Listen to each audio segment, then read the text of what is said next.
Welcome to the Geniuses of Copywriting podcast, a peek into the minds and strategies of the world's greatest copywriters, marketers, and persuasion experts. And now, here's your host, Brian Casangina. All right, guys, welcome to the call. I'm really excited to chat to David Garfinkel today. If you've been into copywriting persuasion for any length of time, then you know who this guy is. David's known as the world's greatest or best copywriting coach. I couldn't agree with that more. You know, he's one of the legends of the industries. He's helped copywriters and businesses in more than 100 industries increase their profits through better copywriting, including one business that brought in $40 million from a 3-page sales letter he wrote. So that's pretty impressive in anyone's book. And speaking of books, his classic bestseller, Breakthrough Copywriting, that's the #1 bestseller on Amazon. So, David, I really appreciate a guy of your caliber, coming on to chat with me today. So I thank you very much for your investment of time in this. So thanks for that. And if you could tell us a bit about yourself and a bit about your story. Sure, glad to. So I started out in my career as a journalist, a business journalist, and did really well with that. And it was, I guess a lot of people can relate to this. The better I got and the further I went, the more I realized this is not for me. I'm on the wrong path. And it took me a while. I tried a few things that were pretty spectacular failures. And then I found copywriting after I, left journalism in the mid 80s. And actually it was a Gary Halbert seminar that I went to that just totally changed my life. And I met a lot of people there who became friends and business associates since then, up to this day. John Carlton. I think I met Bond Halbert. He was probably knee-high to a grasshopper at the time. I met Gary, of course, David Deutsch, Carl Galletti, Dan Kennedy, a lot of people that you probably heard of. They were all in that room at that time. It was actually a hurricane relief fundraiser seminar for Hurricane Andrew. And as we're recording this, of course, Hurricane Florence is threatening the East Coast of the United States, and that's probably going to be even worse. But Hurricane Andrew was a terrible. Anyway, I wrote copy like a madman. My back was really up against the wall. I was in deep shit at that point financially, and copywriting was the way out. But when I would talk about it, the way I would explain it, people would ask me to teach and ask me to coach. And so, I did write a lot of copy. And I, wrote the $40 million letter you mentioned. Also, I wrote one internet letter that made $1 million in 1 or 2 days. The server actually melted, although that was the lead generation. That was not my letter. It wasn't that my copy was so hot that it melted the server or anything. No, I'm sure it was. On a personal note, I'd like to say something. When I was younger, I had very thick hair. And a lot of times these days people say, why are you wearing that silly hat? Where's that beautiful bushy head of hair? And I want to show you something. Yeah, ta-da. There isn't one, but you and I have both seen this very important scientific report on Facebook. Our friend Vin Montello put up. Yeah, I saw that from Vin. This is an absolutely true story. That is 100% provable scientific fact. Science says that bald men are stronger and more confident. Yeah. So I have no apologies. Yeah, it's self-evident. Being confident, I don't apologize. Yeah. Why should you? So anyway, I started coaching and it worked out really well. People started getting great results. I went back to school. I got a master's in education. That was a worthless mistake. I took a year-long professional training, coach training, and I did learn some good things, not much about coaching copywriting, but about coaching people. And I've kept at it. I just got a new client today who is in France who speaks English. He's raised in the U.S. and he's top of his market in France. So it's turned out to be a very good business for me and for my clients. Yeah, and you've got the reputation preceding you, based on all that work that you've done and all the study you've done. They call you the world's greatest copywriting coach, and I would definitely agree with that. Why do they call you the world's greatest copywriting coach? Well, I thought about that a long time. It's hard for me to remember. The one point in time was probably the late 90s. And if you remember the name Conrad Levinson, he was the guerrilla marketing guy. He was a friend of mine, lived in the same area that I do. And I was at his house, and I think Mitch Meyerson, his cousin, his nephew was there.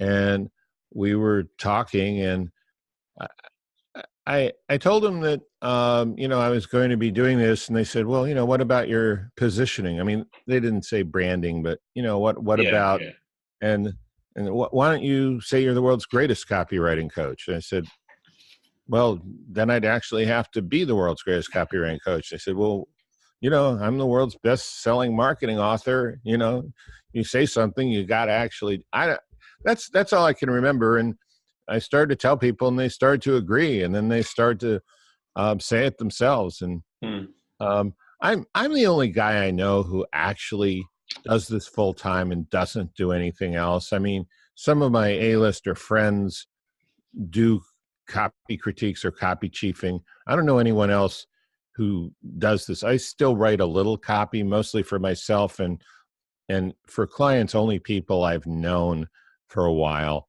And usually maybe even people I've coached or people who I've consulted for. Yeah. But yeah, I mean, I've just been doing this a lot, and it's worked out well.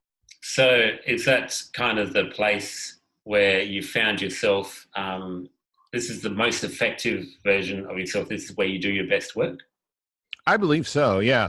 I mean, I seem to be a compulsive explainer. I like to teach things to people. I also, I believe I may have some learning disabilities, which would sound strange for a guy with like 2 degrees and a PhD level certificate in coaching, but I don't learn things the way supposedly other people learn them. So I've really had to learn how to break things down for myself. And I use that style of, very small, bore, step-by-step instruction and explanation. And it seems to work very well. But yeah, I also like coaching. I like people, and I like helping them. I like teaching them. And I don't like, a lot of the things about education. You don't see that much of this in our world, but certainly in the academic world, where they just pour lots of knowledge into you so you can recite it back in a test, and the professor can collect their paycheck and rinse and repeat, and doesn't do anyone else a whole lot of good.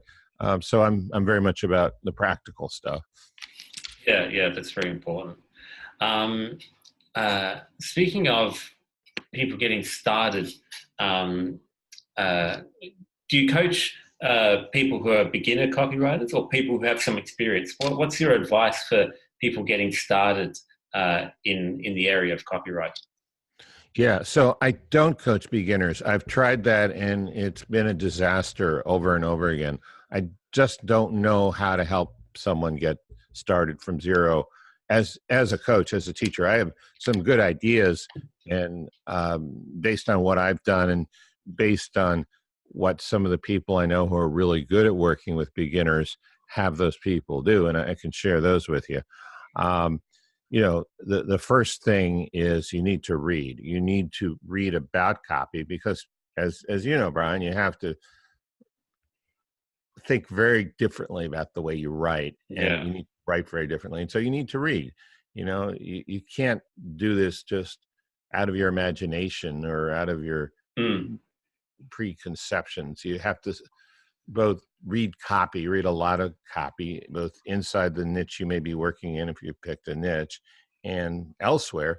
And you need to read some of the great books about copywriting,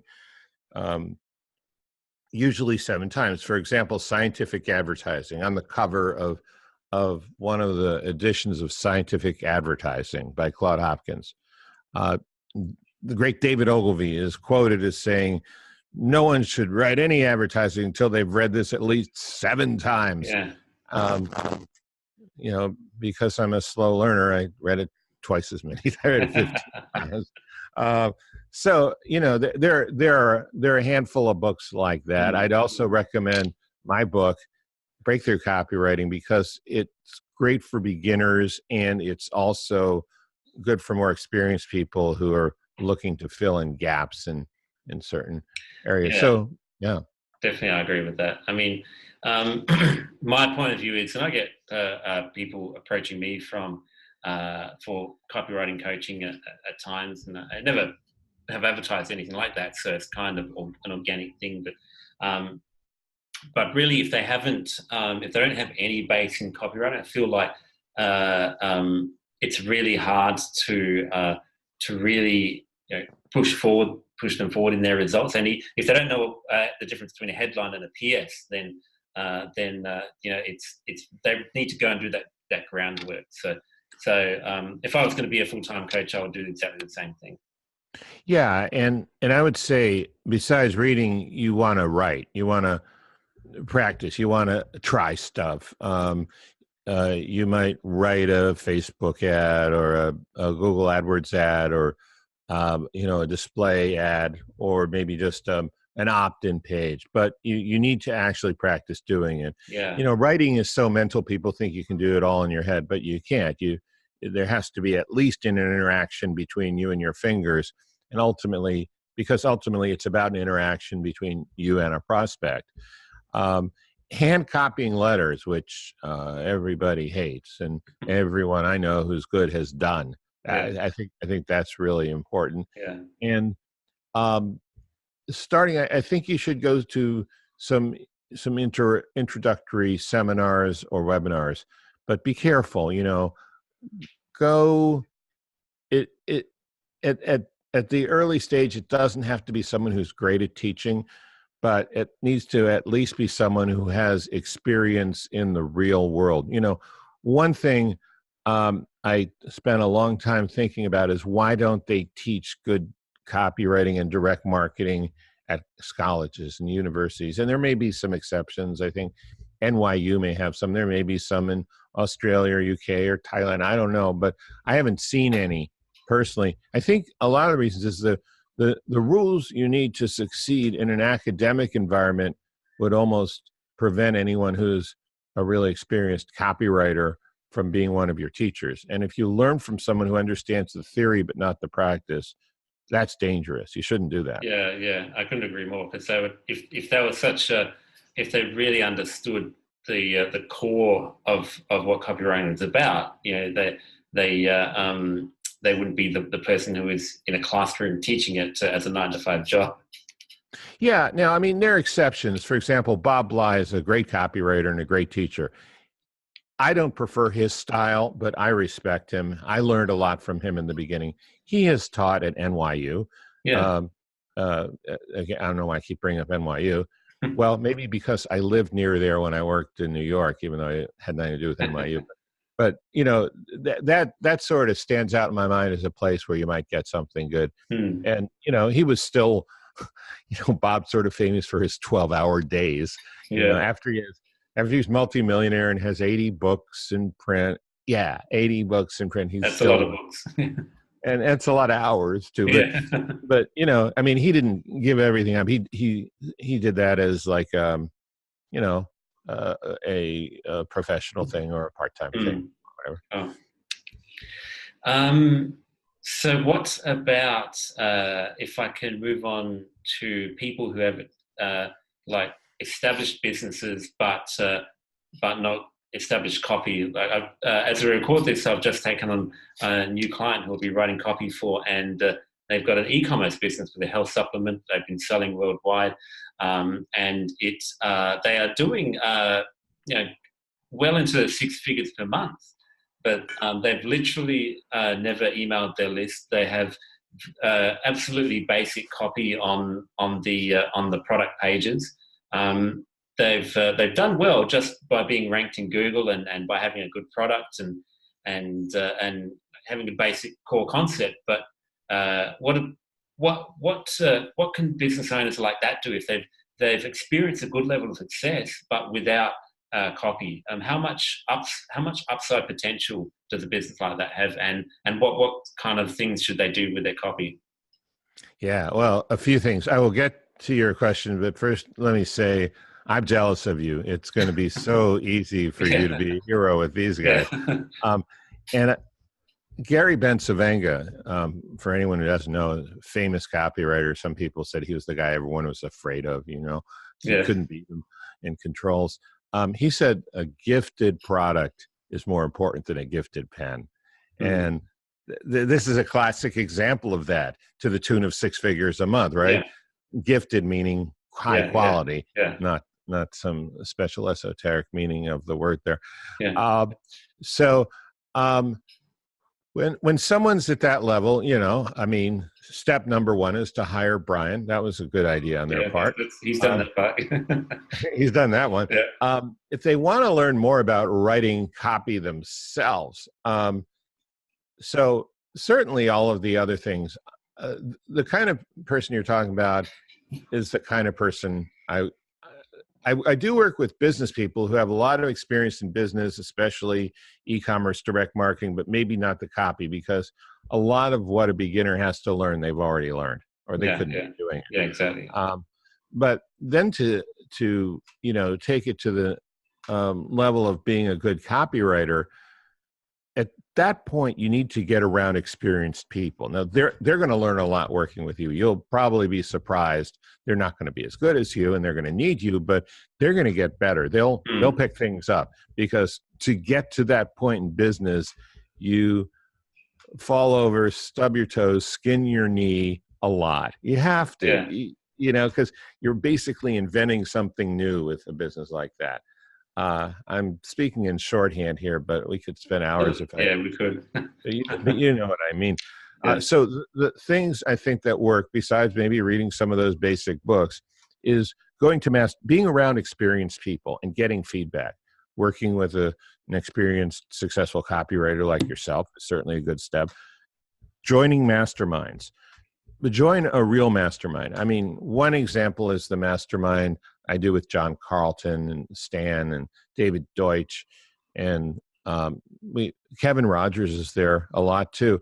It doesn't have to be that one, but it should be a mastermind where there are people, again, who have experience. And in our mastermind, a lot of masterminds seem more like very expensive parties to me, where you go there and you get to hang out with Madonna or Donald Trump Jr. or something, great. But really, how's that going to help your business? But it certainly gives you bragging rights at the next meeting you go to. At our mastermind, we give each person an hour, and we use the Napoleon Hill mastermind model, where keep things harmonious and productive, and people come up with ideas that really take off. And that actually happened to one of my coaching clients, who's a business owner, does supplements. I mean, it's sort of weird, who's also in that mastermind. And he got some ideas that have totally, steepened the growth curve that he's on. So another thing is training focused groups from experience that are founded by and staffed by experienced copywriter teachers. And the two I can think of that I'd recommend would be Carlton's Simple Writing System and Kevin Rogers' Copy Chief. Now, I'm sure there are others. Those are the two I know about, and I know the principles of those businesses personally, and can vouch for them. And if my life depended on a piece of copy, I wouldn't have any problem depending on Carlton if he was in the right mood, or Kevin Rogers. These guys are just tops. So being in some kind of training environment, and then personal mentoring, working with someone like you, working with someone like me, because at a certain point, you can learn all the standard stuff, but there are things a book or even a seminar or even a mastermind can't tell you. You need to get someone to know you and really work with you. Yeah, appreciate that. So if I can ask you, just like overall, when you're sitting down to improve a piece of sales copy, whether you're experienced or not, what are the top 3 things that you can focus on in any piece of copy? Let's say a sales page, or I don't know if you want to use an email or something else as an example. What are the top 3 things that you'd say? When I saw your question originally, I thought you meant what are the 3 things a person can improve in themselves, and I would like to answer that question if you didn't ask it later. But let me think about what you're saying. So it sort of relates to the 3 things a person should do. It needs to speak to the prospect as an individual in a way that's meaningful, relevant, and familiar, which means the headline needs to talk about something that's top of mind for them, that maybe they're already waking up and thinking, geez, if I could only, or, oh man, this, and the rest of the sentence should be addressed in the headline. And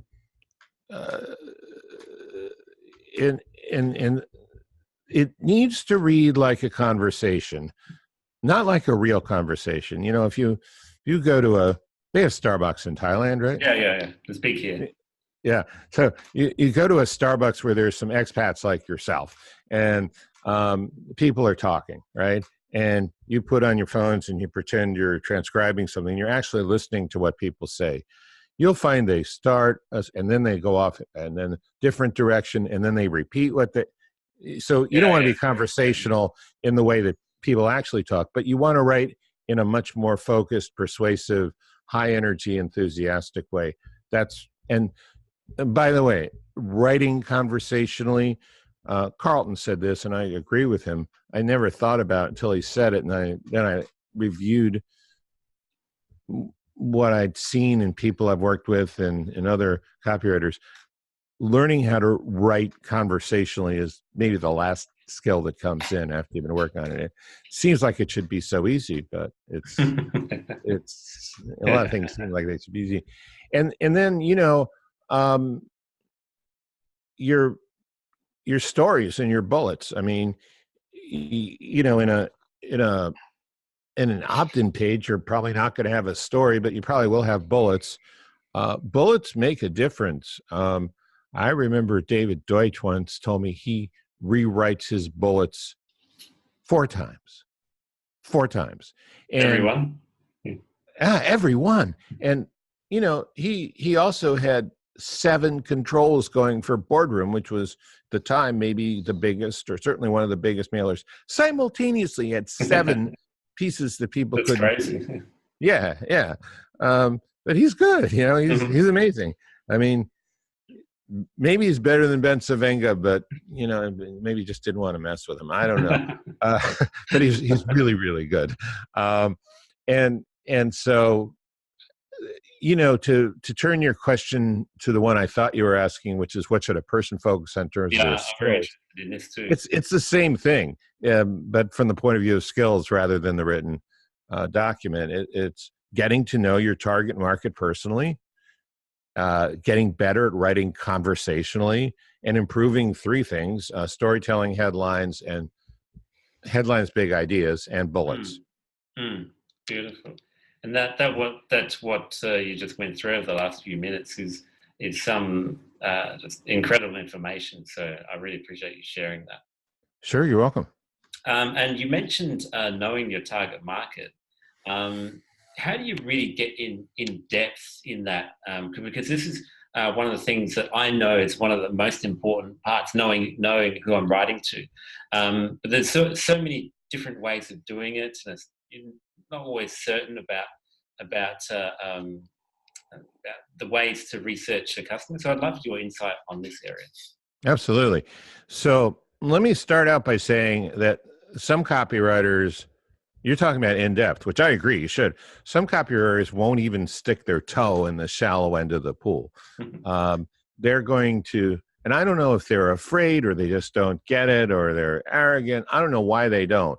But you need to understand you're not writing to an abstract concept like a demographic or an avatar. You're writing to a person, right? You should be writing to one person.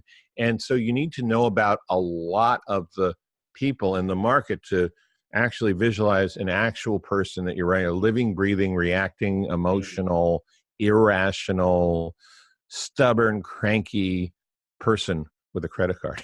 Yeah. and so there, I'd say there's three stages. The first one is online research. That's usually very possible to do. You can read about the market, which is sort of going to be limited to how good the person writing about the market actually understands it and is at communicating it, how good they are at communicating it. But you can look at forums. There are, for almost anything these days, there's a forum. I mean, Facebook is like a forum, but you can, a really specialized forum or go into the groups on Facebook. There are a lot of groups like that.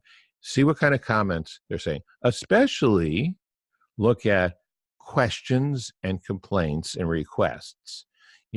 People will often lie about how good they feel because they've been told to be positive. Yeah. But people rarely lie about their complaints or their questions. Those will tell you a lot. Blog posts and reviews, custom reviews. I mean, Amazon has done all of us an incredible service. If you can find a book or find a product like yours and see what people like about the existing product and they don't, that'll give you some marketing points. It'll also tell you about the mindset and the preferences. It's so hard for copywriters to realize that they are not their market, that they need to know 10, 20, 100 times as much as the person buying it, but they also about the product, but they also need to know about the customer. So that's step one, online. That's where, you as a copywriter are separated by with the safety of the screen between you and the information. Yeah. Then the next step is phone interviews. Talk to people on the phone or Skype or Zoom. Yay, Zoom. I like Zoom. And ask them and learn how to interview people so people get comfortable. Learn how to be non-judgmental and really good listener. And if you don't have much to say, if you just ask a question and let them know how interesting that is, they will start to spill stuff out they didn't even realize was on their mind. Now that's scary if you don't know how to do it.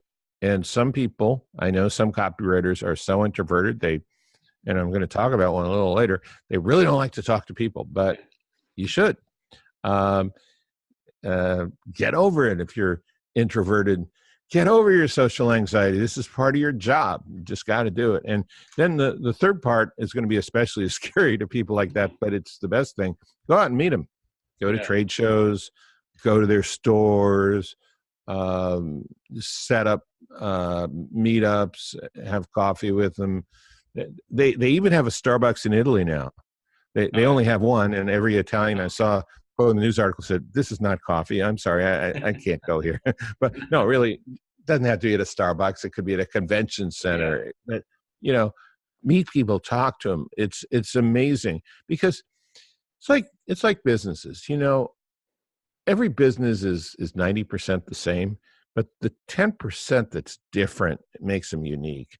And until you really know almost at a gut level what that 10% difference is in your target market, your copy could be off from anywhere from 1 or 2 degrees to 180 degrees.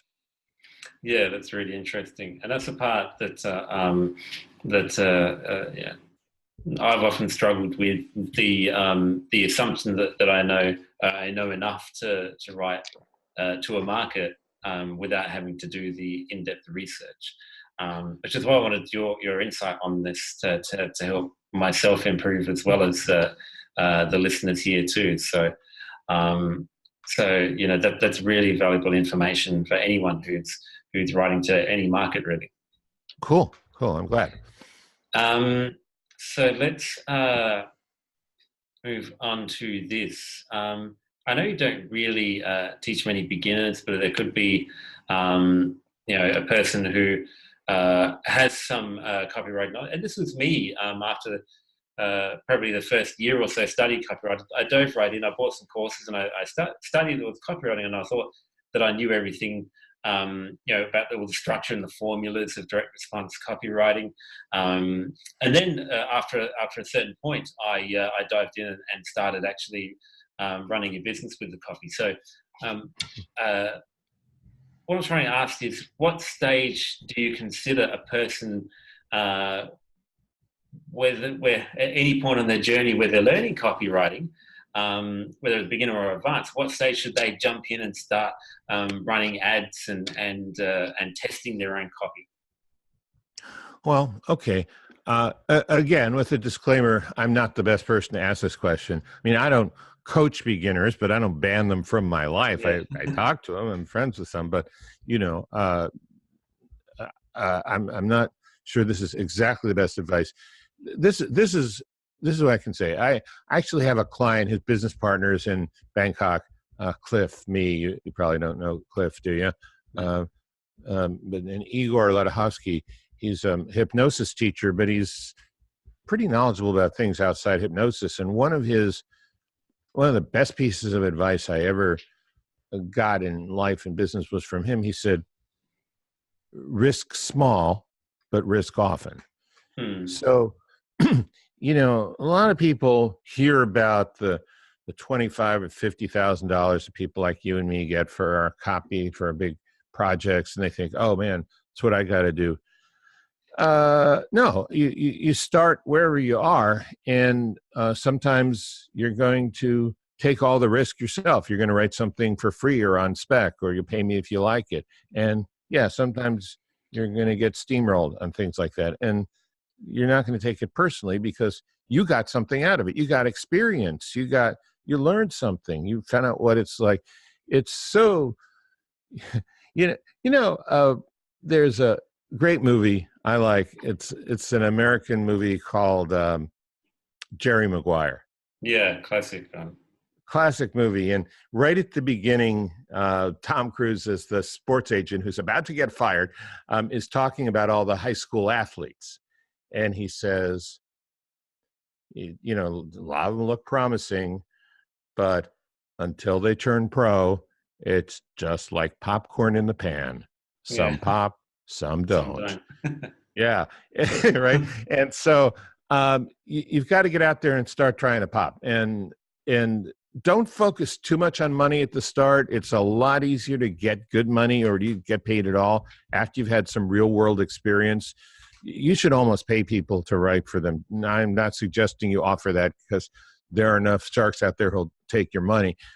But the real world experience is worth way more than a certification from, one of these companies now putting out courses, or, AWAI. Actually having been there, especially if you come up with a little product, it might not even be profitable, and put your own skin in the game, put your own money on the line, buy your own ads. I mean, there's nothing like, they used to say money in the mailbox. There's also nothing like losing money on an ad to really focus your senses.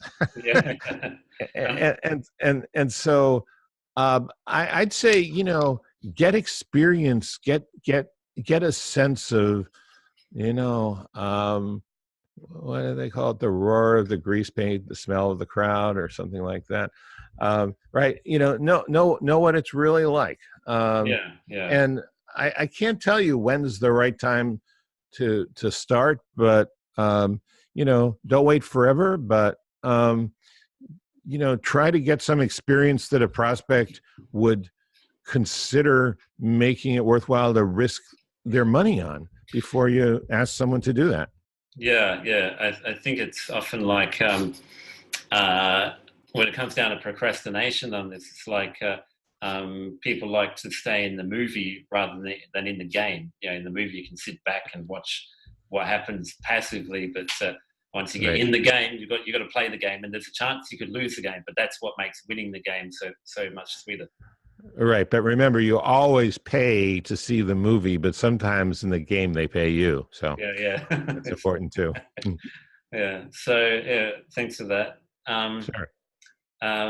So when we talk about people rising up the ranks, especially this is I think this is coming more into your area where you're coaching more experienced copywriters and marketers. What I want to know is, I'm as impatient as anyone. So how do you leapfrog that ladder of success as a copywriter or a marketer? This is the example that I gave to you, with a guest on your amazing podcast, Justin Goff, who not so too long ago, I hadn't heard of him, and a lot of people hadn't, but now we know that he's one of the best marketers and copywriters around. So how do you like I said before, you leapfrog the ladder of success? Okay, it's a good question. So I think I know a little more about what was going on behind the scenes with Justin, which I'll talk about in a minute. But I want to bring up an old cliche, which I think is really apropos here. An overnight success after only 20 years. Yeah. Right? I mean, Justin has not been in the public eye. And when I say public eye, I mean within our, entrepreneurial direct marketing, copywriting niche. He's not been in the public eye for very long, right? But before he did that, he founded or co-founded 3 companies. Yeah. And the last company he co-founded reached 23 million. He was not the face of the company, although he did tell an interesting story once that they had to do a radio ad, and his customer was a, sort of a gruff 65, 70-year-old white conservative American man. And they couldn't find the right voiceover talent. So Justin, who's all of 31, I don't know, 35, he did it, and his voice worked perfectly. I thought that's he's got kind of that deep voice, isn't he? He does. Maybe he's an old soul. Yeah. Anyway, I've known him for a few years myself. I did not know him in this posture, him being in this posture as a guru, as the funnel guy, but I consider him a friend. I really like him. I consider him a colleague. I really respect him. He's networking for a long time. He was in that mastermind I was telling you about with me and Carlton. He's been in other masterminds. He's become friends with our friends you're my friends at Agora Financial. So he was building a network and building relationships and learning stuff. And my gosh, certainly learning a lot on the job. And yeah, he's still relatively new in this space as a guru, but boy, he's definitely earned the right to be there. Yeah. That's the way I see it too. There's really no such thing as a real overnight success. I mean, you can't buy a copywriting course one day and 3 months later, I suppose you can teach what you're learning to other people, but like you were alluding to before, it's not based in reality. It's not based on real world experience. So that is not a good coaching scenario to get into. There are a lot of coaches, unfortunately, it seems like these days, who've done what you're talking about. And all I can say is caveat coaching client, caveat emptor, beware, check it out. Yeah, make sure the person, like you said, has got a track record in the real world, not just. Yeah. When I started coaching, okay, I hadn't been writing copy that long, but I had been a professional writer, and I'd been a bureau chief, so I had other people and an editor. So it wasn't like I was completely new to writing or completely new to working with people. And I've, certainly learned a lot over the Yeah. years. But yeah. Yeah, that makes sense. So let me ask you this. It doesn't have to be someone you've personally coached, but someone you've known. Who is the funniest or the weirdest or the most quirky copywriter that you have known? Okay, well, I thought I would pick a different one than anyone I've known, because this guy just takes the cake. His name was Mel Martin, and he was known as the world's slowest copywriter. He could take like a month just working on his lead, on his opening sentence. He lived in New York City. He was in ill health. He had 12 different specialists helping him with all of his different diseases. He pretty much invented the bullet point as we know it today. I've got some of his stuff, and it's amazing. His old ads. Let me just read you a few. Cruise ship rapes, the uncensored facts, which even the news media won't touch. How to get an Oval Office tour of the White House. Get a hotel suite while paying for a room. Now, these days, this stuff might not be all of that shocking or new, but when he came out with that like 10, 20 years ago for Marty Edelstein at Boardroom, it was like groundbreaking. It was revolutionary, because he was the first one. And he was really odd. He lived in an apartment in New York City on 81st Street and First Avenue. He had this huge balcony with thousands of plants. And I don't think he liked to travel. And because he wrote so slowly, he had trouble making a living. And Edelstein eventually took him on in Boardroom, with a salary. But, he wrote some of the most famous lines. He's a very quirky person. I mean, I don't know. I would have loved to have met him. I'm not sure it would have been a pleasant conversation. He didn't like people. I mean, some copywriters don't like people. He really didn't like people. He just liked to sit there and write. And he had these huge, huge cross-referenced catalogs, which eventually he put on computer, of his bullet points, which were called fascinations. That's the term fascinations originally was developed either by him or by Marty, or maybe by Gene Schwartz, somebody at Boardroom. Is he the one that wrote the line, "What never to eat on an airplane"? He did. Yeah, that was him. That one's still relevant for today. Definitely, very much so. Yeah, that's easy. Anything that the airline wants to serve, you bring your own food. Yes, definitely. That's really interesting. He is another one that I never got a chance to meet, though I would have absolutely loved to. So, given that you don't really do personal one-on-one coaching with copywriters, how can people start to get started learning about awesome sales copy? How can they find out from you more about this?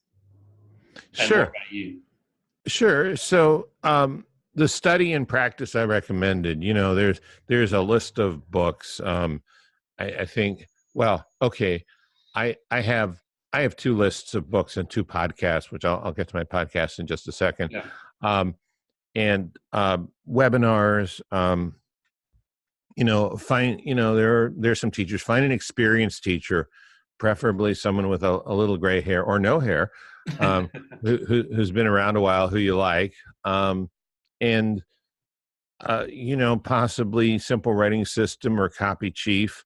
I have a podcast. We think we're close to 80 episodes, and you can get real stuff out of it. It's one of my favorite podcasts. Thank you. So that's Copywriters Podcast, copywriterspodcast.com. You can go there and search for there are 2 episodes on what copywriters should read, parts 1 and 2. And I have some books that beginners should read there.